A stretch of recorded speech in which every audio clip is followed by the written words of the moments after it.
Welcome to the Toastmasters Podcast, the official podcast of Toastmasters International. Hello, everybody. This is Greg Gazin. Communicating across generations can sometimes feel like navigating rough seas, especially with teens who may respond with little more than a shrug or a grunt.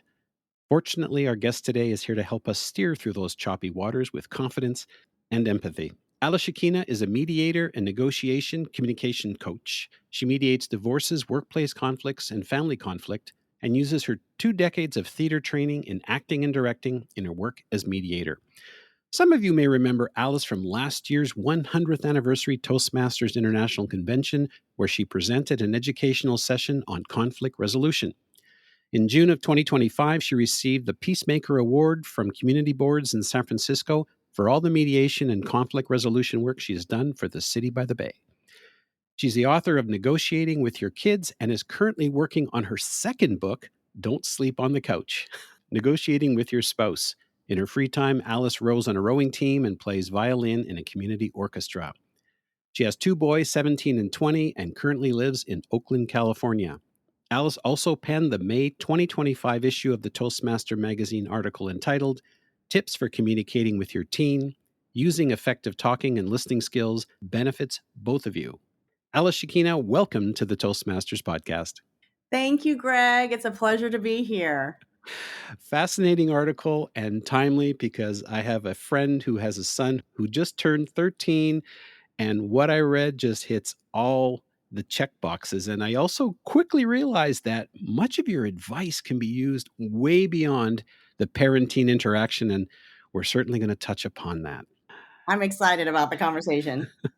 So to kick us off, we're just going to dig deep into this. Alice, what do you think is perhaps the biggest misconception parents have about communicating with teens? And as a result, what's the biggest mistake they might make? Well, interestingly enough, I feel like people should really flip the paradigm of, hey, I'm the parent and you need to listen to me, that sort of thing. I think that's great for up till age 12. And then after that, once they turn into a teenager, I think you as a parent should become more a mentor, someone who gives advice, who gives guidance, but is not like firmly trying to control your child. And you really want to listen to them, even if you don't agree with them. I've seen that happen over and over again, where parents actually never, ever listen to their kids. Like they don't listen to what it is that they want because they just are so firmly against it. They don't even open it up for conversation.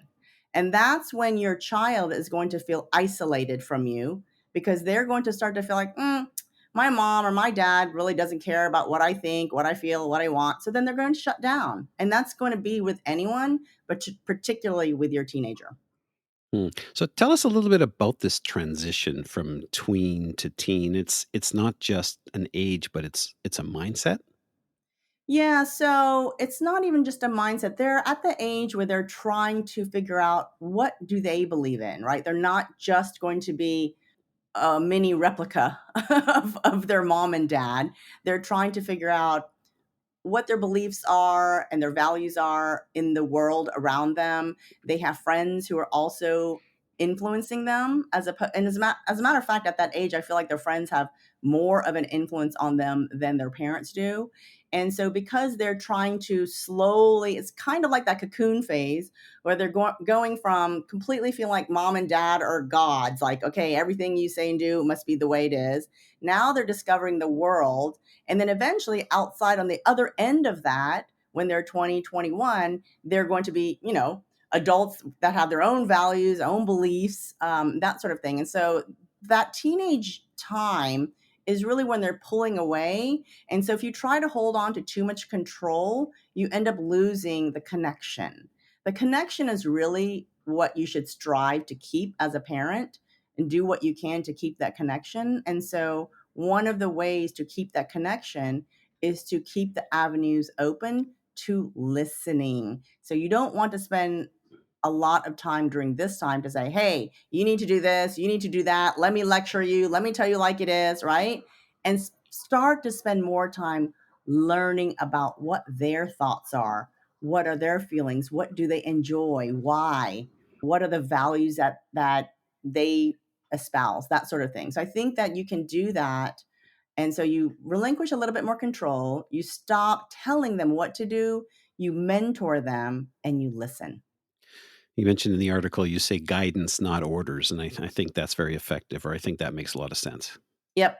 But it's hard for some people to do that, right? Because you spent maybe a decade giving orders, being the king of the hill. And so sometimes it is difficult for a parent to make that transition.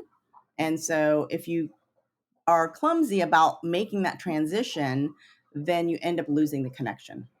But you're saying in the article, it's more about, it's not just changing what they do or what they say, but you're also saying that as parents, we need to adjust our own attitudes and values. What does that look like?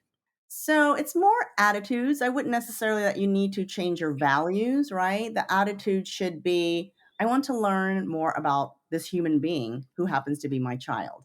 Because now they have their own thoughts and beliefs. I think if we go on parenting our teenagers with the assumption that they are now espousing the same belief system that we have fed to them for the last decade, that is where a lot of us go wrong. I think that this is a human being who is learning to move about in the world. Their values and beliefs may be changing from what you have been teaching them. So be curious. Show up without judgment. Don't judge your child. Don't judge them to be, oh, they're sleeping in, they're lazy, or, they're very irresponsible, or whatever it is, right? Anything negative, remove all judgment. Show up with love and show up with curiosity to say, today, who are you today? What excites you today? Right. And I've made the mistake as well where my kid comes home from school or I pick him up and I say, hey, how was school? And he's like, fine. Right. And I'm like, wow, that's a fantastic conversation. It ended in one word. Right. But to actually talk about things that matter to them. If your kids are into video games, ask what video games are you playing and who are you playing those with? What's going on with your friends? Or, just ask questions about their lives as opposed to presuming that you already know who they are because you've been living with them their entire lives so far. But if you try to inquire, sometimes it's like, why are you bothering me? And, or I don't care, or I don't want to talk about this right now. How do you get them to start opening up? It depends. There could be many scenarios that you're talking about. Let's say that there's something that's happening with them. I don't know, something happened and they're upset about it and you want to be there for them and they say, "Well, I don't want to talk about it right now." Okay, that's okay. Just be together. Being in the presence of your child is huge. It's huge for your child. They may not articulate it verbally, but if you can just be there, whether you just hang out in the same place, you don't have to force conversation, whether you watch TV together, you watch a movie together, you go on a walk together, whatever that is, just be with them. You don't necessarily even have to have a conversation if they don't want to. So don't force it. That's number one. Number two, create spaces where you are together. So, meaning, if my kid is locked in his room playing video games and I show up and I'm like, hey, can we hang out and talk? Probably he will say no. But if we go on a road trip over the weekend and I say, hey, let's go, somewhere fun over the weekend, we get in the car. So now we're in the car for a couple of hours. So that actually opens up space for us to have fun conversations about. I might ask him questions like, where should our next trip be? And then he might say, oh, let me think about that. I would like to go here. I would like to go there. And now we're off to the races with our conversation. If we're coming back home from the trip, I might ask a question like, what was your highlight of this trip? Like, what was the best thing that you felt we did, right? So those are authentic conversations. They're a place where you can connect with your child. I think it's difficult to just enter into their room, their space when they're a teenager and just say, hey, let's like do something right now because I would like to do something right now and I want to connect, because that's not really a mutual time and space. Does that make sense? It makes sense. They'll roll their eyes because they're online playing, I don't know, Warcraft with their friends, so they don't want to be interrupted. Exactly. But it's not just, I mean, yes, they're teenagers and yes, you're their parents, but think about it for yourself. If you are talking to your friend on the phone, and let's say I'm your roommate, Greg, and I just show up while you're in the middle of a phone call, enjoying yourself, relaxing, and I say, hey, Greg, can you get off the phone? Because like I want to hang out. right? And I would like to do it now because it works for me now. You probably wouldn't appreciate it very much. And you would probably feel like, it's a drudgery because I'm interrupting something that you are enjoying at the moment. So it should be a space where you've both planned something, whether when I say in the future, it could be tomorrow, right? So that you are together. Whether you say, let's go play putt putt on Friday, right? Make a plan. Make a plan to spend time together. Don't force conversation, but be curious and be interested in what they are doing and what they are interested in. I can see situations where perhaps a teen is interested in something, and video games is a perfect example, and the parents, that's the farthest thing. How can you engage if that's the situation? That's hilarious, Greg, because that's me. I have literally negative interest, not even zero, like maybe minus 10 interest in video games. So you're asking the right person.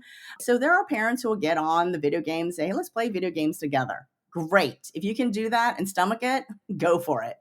Because it's way to spend time together, right? And conversations like authentically happen. They naturally happen. In my case, I did not do that. Sometimes I will ask about the video games, like what video games they're playing, what happened to the one that they used to play a year ago, are they no longer playing? So I will make those kind of small conversations.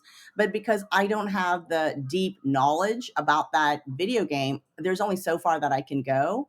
And so that's the reason for me why I use getaways. And sometimes the getaways, Greg, are not even like, oh, let's take a road trip. Sometimes I'll say, hey, tomorrow night, like in the evening, like, can we all go for a walk? And then my kids will say, sure, they're 17 and 20, but they value time with me. Here's the other secret sauce for me, Greg. I do not request, I'm a single mom, and I do not request that they spend time with me every day. Now, some people that might be a controversial thing, but I will tell you what, when I request time with them, they jump on that because I have not been nagging them daily to eat dinner with me. I have not been nagging them daily. Hey, I need you to spend time, or I need to talk to you, or we need to spend time together. So let's say they're doing their own thing, I'm doing my own thing, and then we haven't really hung out at all for the entire week. And then I say, hey, do you want to hang out? Let's go to Japantown in San Francisco. I'm in Oakland, so it's maybe half-hour drive. They both are like, sure. Or even, Greg, with my teenagers, when I say, anybody want to go grocery shopping with me? They both go, yes. Right. And most of my friends are like, how do you get your teenagers to go grocery shopping with you? Because I make it a fun experience, right? They can get what they want, but also they get to help. They also are helping with bringing things in. And so it's a group like activity. And they have grown up feeling like it's a group activity. It's not something that, oh, it's a chore. I don't want to go. Mom, you should just go on your own. Right. And so they see it like, oh, it's something that we can go do with mom, and we can hang out with her in the car on the way home. And we talk about the different things that we purchased and what we're excited to try. Or they might say, look at this drink that I just bought. Right. So that's all points of connection. That's amazing. I was just thinking ice cream. Well, there you go. Ice cream too. Definitely. We talk about that in the store, right? I'll be like, "Oh my gosh, you have to go get that. Can you go get the coconut popsicle? Because that's my favorite." And my son will say something like, "Well, I really prefer the mango." And then it's a conversation, and it doesn't matter what the conversation is about. It doesn't have to be so deep that it's about our values. It can just be about what flavors of ice cream do you prefer? That's the point of connection. I'm just chuckling here because obviously you've made a connection with your boys. And I recently read your post on LinkedIn about your son Griffith graduating. Congratulations, by the way. I love in the post where you said, as a negotiator, you're studying high stakes conversations, but nothing prepared me for negotiating with a teenager.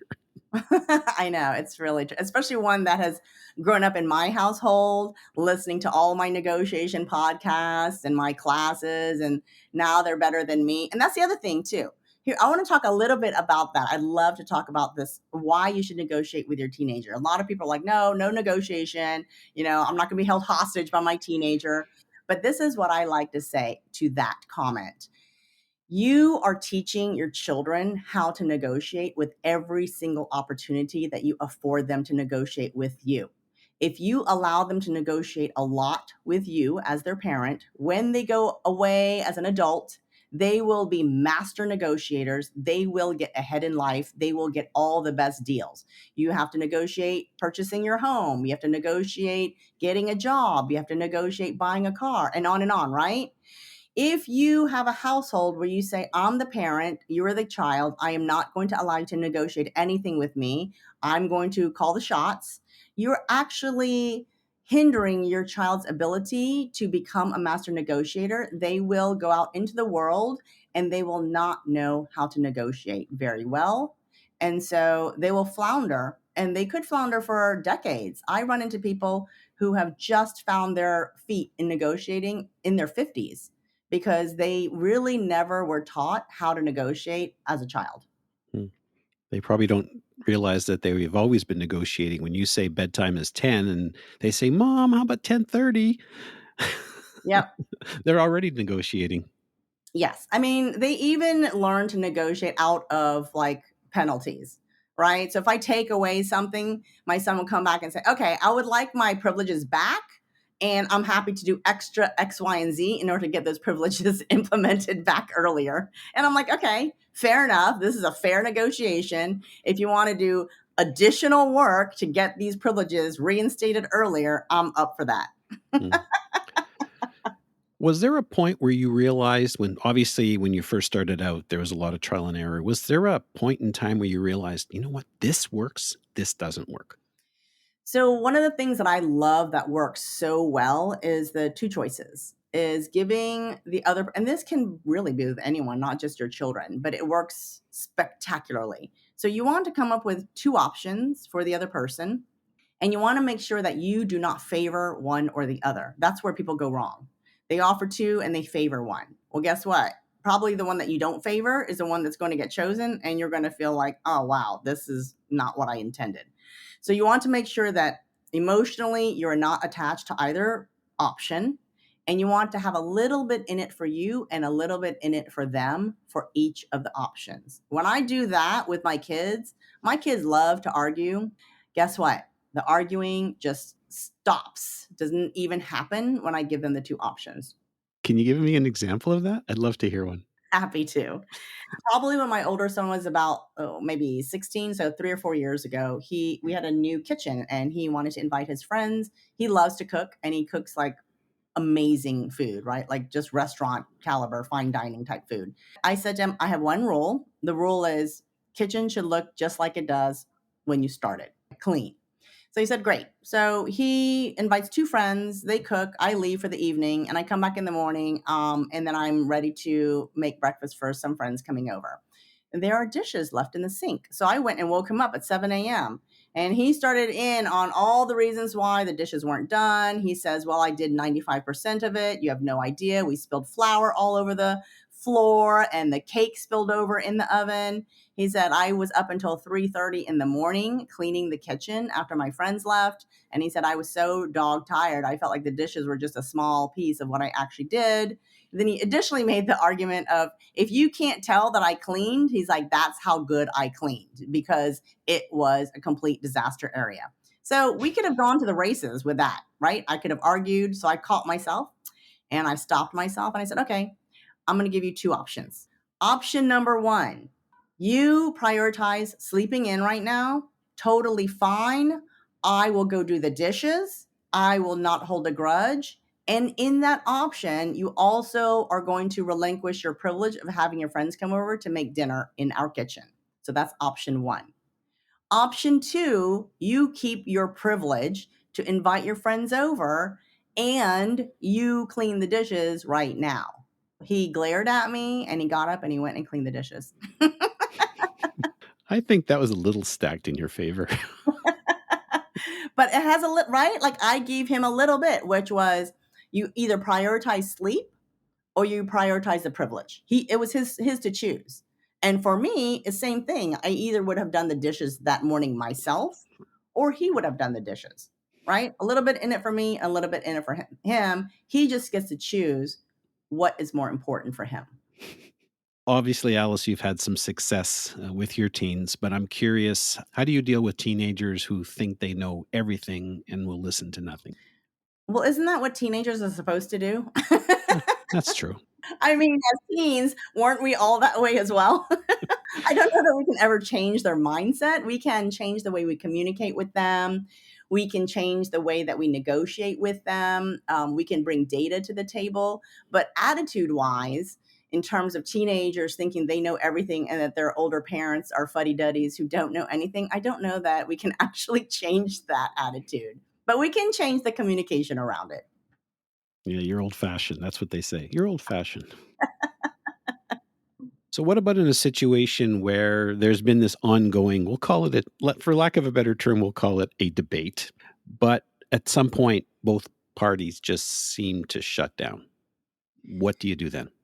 So, one of the most important things that people need to remember, and especially this is especially true in family dynamics, is to not come to the table to have a discussion if anyone is feeling emotional in a negative way. If you're angry, you're defensive, you're frustrated, irritated, that's difficult to do in a household, I understand, but you really especially the adult, you need to make sure that you are in control of your emotions, meaning, and I'm even talking about anger, that you need to be able to come to the table and be calm. And if you can't be calm, you need to excuse yourself and say that you will work on yourself and come back again when you're calm.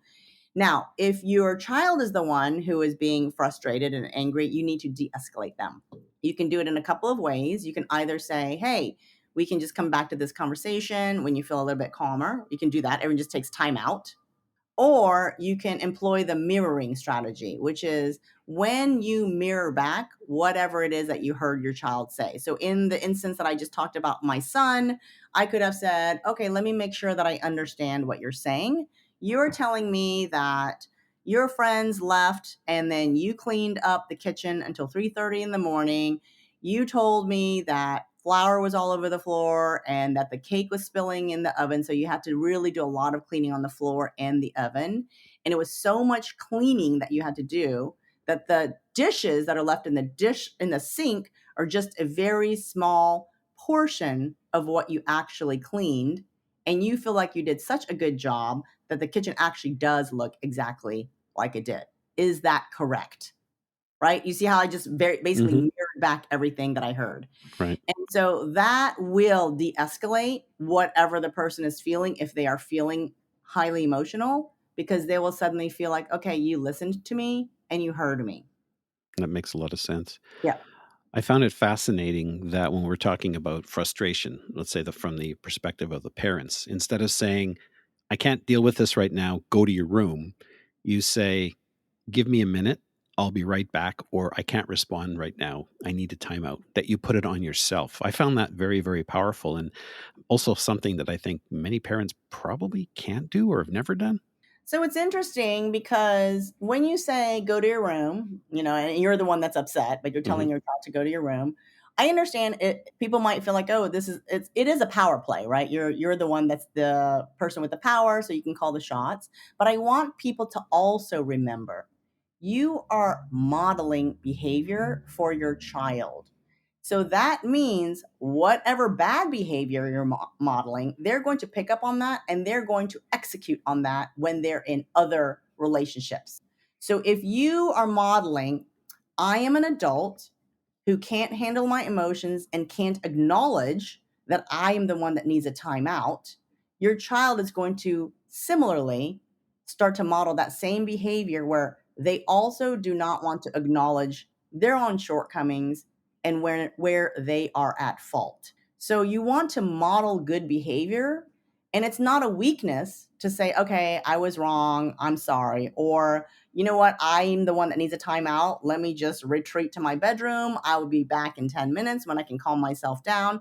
It's not showing a weakness. You're modeling exemplary behavior for your child so that they can do the same thing when they are in the wrong. That's dead on because I'm thinking that I've seen the situation where two siblings are butting heads and the older sibling says that, acts like the parent. Yep. Yeah. So you want to model correct behavior. You don't want to pull a power move.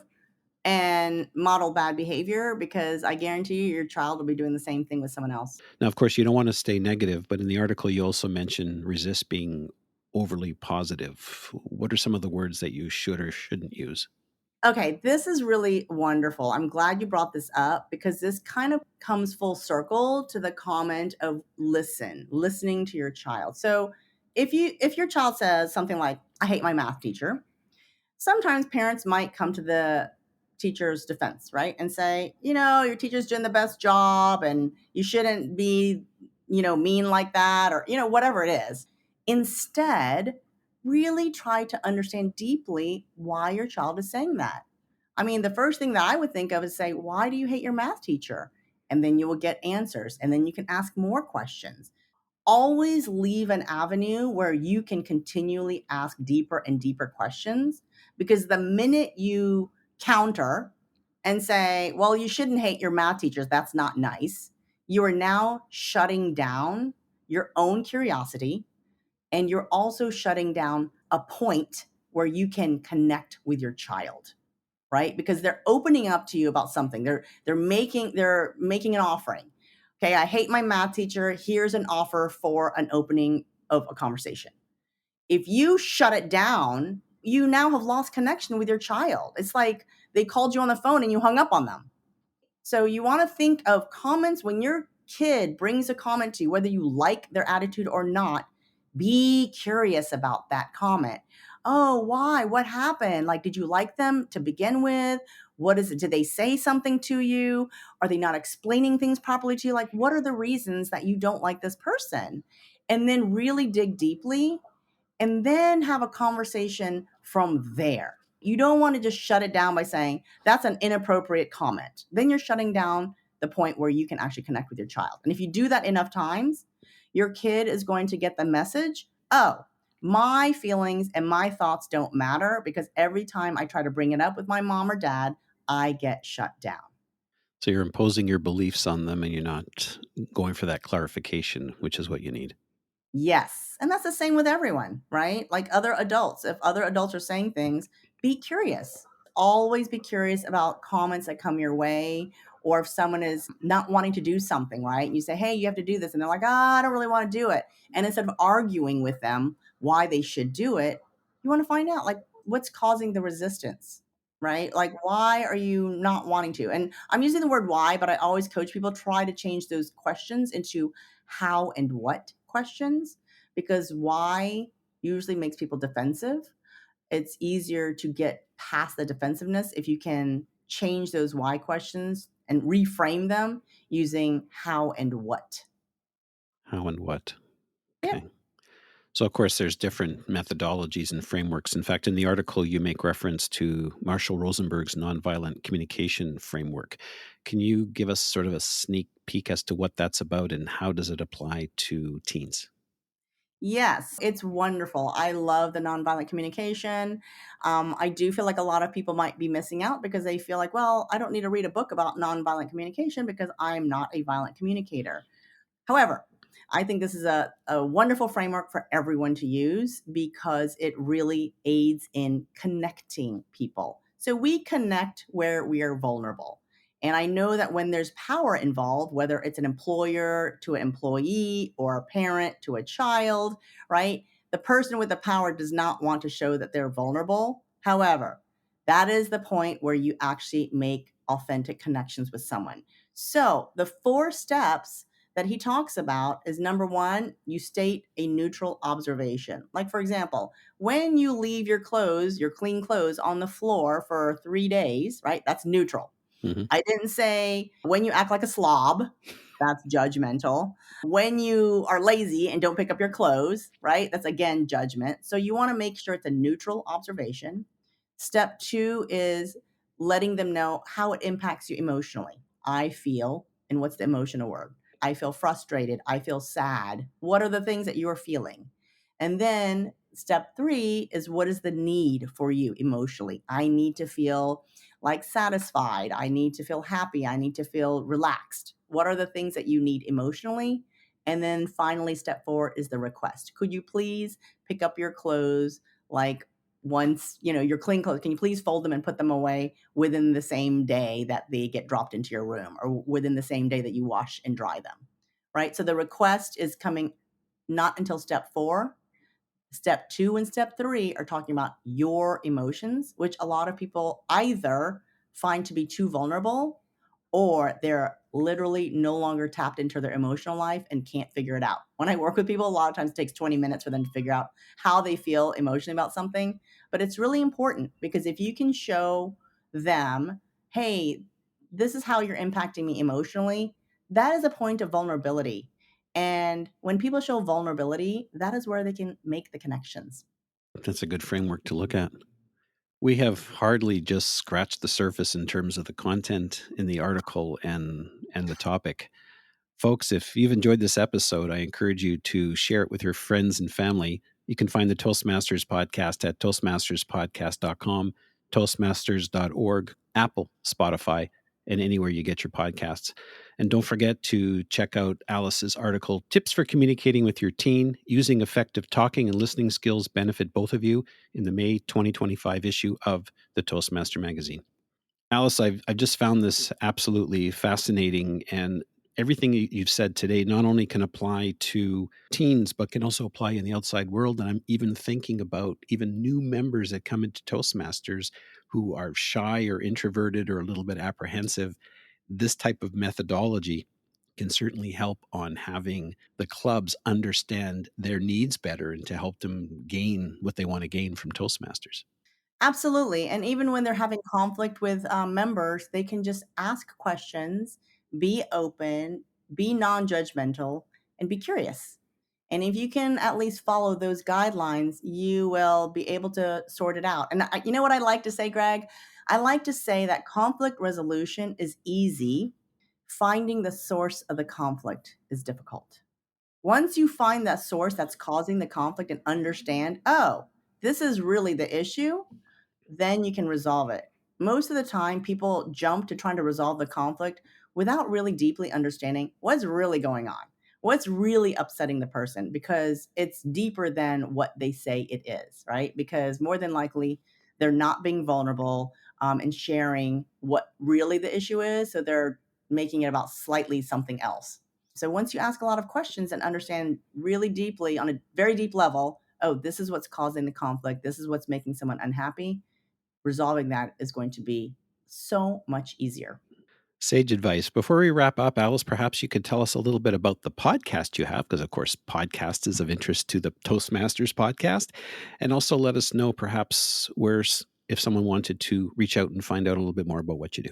Sure. Thanks, Greg. So I have a podcast called Negotiation with Alice, and I have guests who come on and ask all kinds of questions about how to negotiate this, that, or the other, how to get what they want, how to ask for what you want. And I give you an answer and we have a discussion. So I invite any Toastmasters to contact me and come on to my show.